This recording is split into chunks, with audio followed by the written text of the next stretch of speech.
भारत जोड़ो न्याय यात्रा चल रही है। अरे वाह रे वाह, भारत को तोड़ने में तुमने कोई कसर छोड़ी नहीं, अब भारत को जोड़ने की यात्रा में तुम चले हो।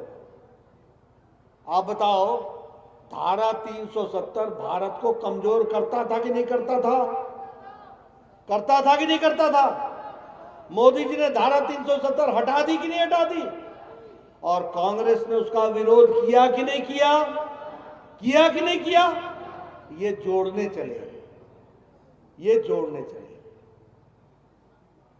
जवाहरलाल नेहरू विश्वविद्यालय में मैं बार बार बोल रहा हूं, कोई कांग्रेस के नेता में, राहुल गांधी से लेकर सोनिया गांधी से लेकर आज दिन तक किसी नेता ने इसका जवाब नहीं दिया।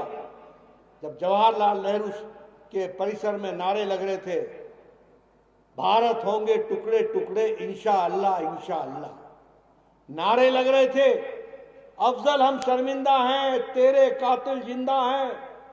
और ये अफजल कौन था? अफजल वो था जिसने पार्लियामेंट के अटैक में, वो मास्टरमाइंड था, उसको फांसी की सजा हुई थी। ये नारे लग रहे थे कि अफजल हम शर्मिंदा है, तेरे कातिल जिंदा है। इसका मतलब कातिल कौन हुआ?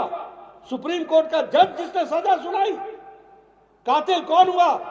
प्रणब मुखर्जी, जो देश के राष्ट्रपति थे, जिन्होंने उसको माफ नहीं किया।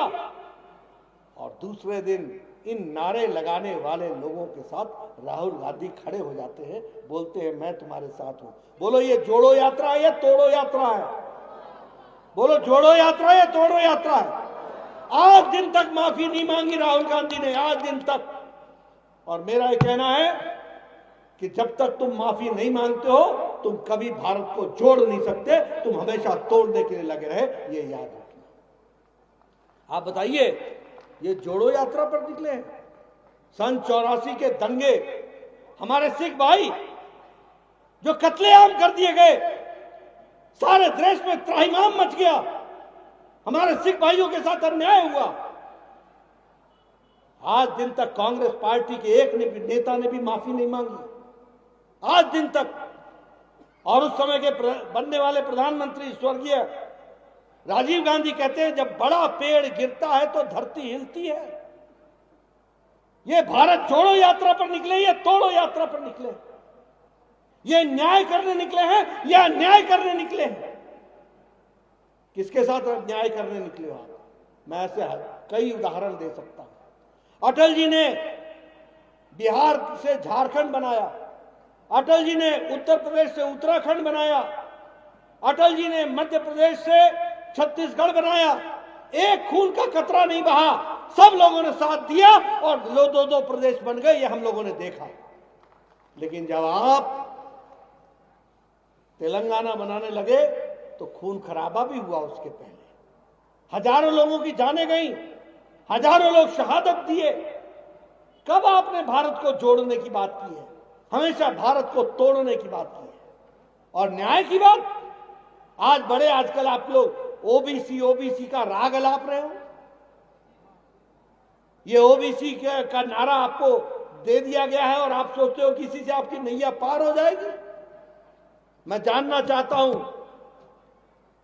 1953 में काका कालेलकर की रिपोर्ट आई थी, जवाहरलाल नेहरू प्रधानमंत्री 1964 तक रहे।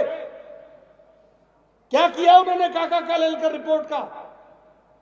धूल फाकती रही वो काका कालेलकर रिपोर्ट, कुछ नहीं हुआ ओबीसी का। किसी ने नहीं पूछा ओबीसी को, किसी ने उसकी चिंता नहीं की। ये न्याय की बात करते हैं। मैं जानना चाहता हूं, मंडल कमीशन श्रीमती इंदिरा गांधी के टाइम पर आ गया था, राजीव गांधी के टाइम पर रहा, दिल्ली के अलमारियों में धूल फाकता रहा, आप उस पर बैठे रहे, आपने कभी उस पर चर्चा नहीं की, आपने कभी बात नहीं की। और राजीव गांधी ने तो संसद में स्टेटमेंट दिया, ना जात पे ना पात पे, ना जाति चलेगी ना कोई पात चलेगा, ये आपने स्टेटमेंट दिया, पार्लियामेंट के अंदर दिया। और आज आपके बेटे ओबीसी का नारा लगाते हैं। और ओबीसी को संवैधानिक दर्जा दिया तो किसी और ने नहीं दिया, नरेंद्र मोदी जी ने दिया, ये हमको याद रखना चाहिए। न्याय की बात करते हो, सबसे ज्यादा ओबीसी के एमपी हमारे, सबसे ज्यादा मंत्री ओबीसी के हमारे, सबसे ज्यादा गवर्नर ओबीसी हमारे, सब तरीके से ओबीसी की चिंता करने वाले हम, हमारी पार्टी आदरणीय मोदी जी के नेतृत्व में उनके विचार, उनकी सोच, उसके कारण वो सब कुछ हुआ है। और ये सारी बातों को लेकर के आज आप ओबीसी के लिए चर्चा कर रहे हो। आपको ओबीसी में कोई भी दिलचस्पी नहीं है। आप बोलो, राहुल गांधी ने नारे लगाया था कि नहीं लगाया था, सब मोदी चोर हैं, कहा था कि नहीं कहा था? बोलो, कहा था कि नहीं कहा था? और फिर कहा कि मैं माफी नहीं मांगू। मोदी जी ओबीसी नहीं है क्या? और मोदी जाति ओबीसी नहीं है क्या?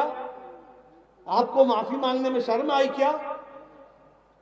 आप न्याय की बात कर रहे हो, आप जोड़ने की बात कर रहे हो। आप तोड़ने में और अन्याय करने में इस देश के साथ एक बार नहीं अनेकों बार आपने अन्याय किया है, ये हमको ध्यान में रखना चाहिए। इसलिए मित्रों, ये जो काठ की हाड़ी है ना, जो ये चढ़ा के गए थे हिमाचल में, तो मैं कहूंगा जरा सा संभल के रहना इनसे।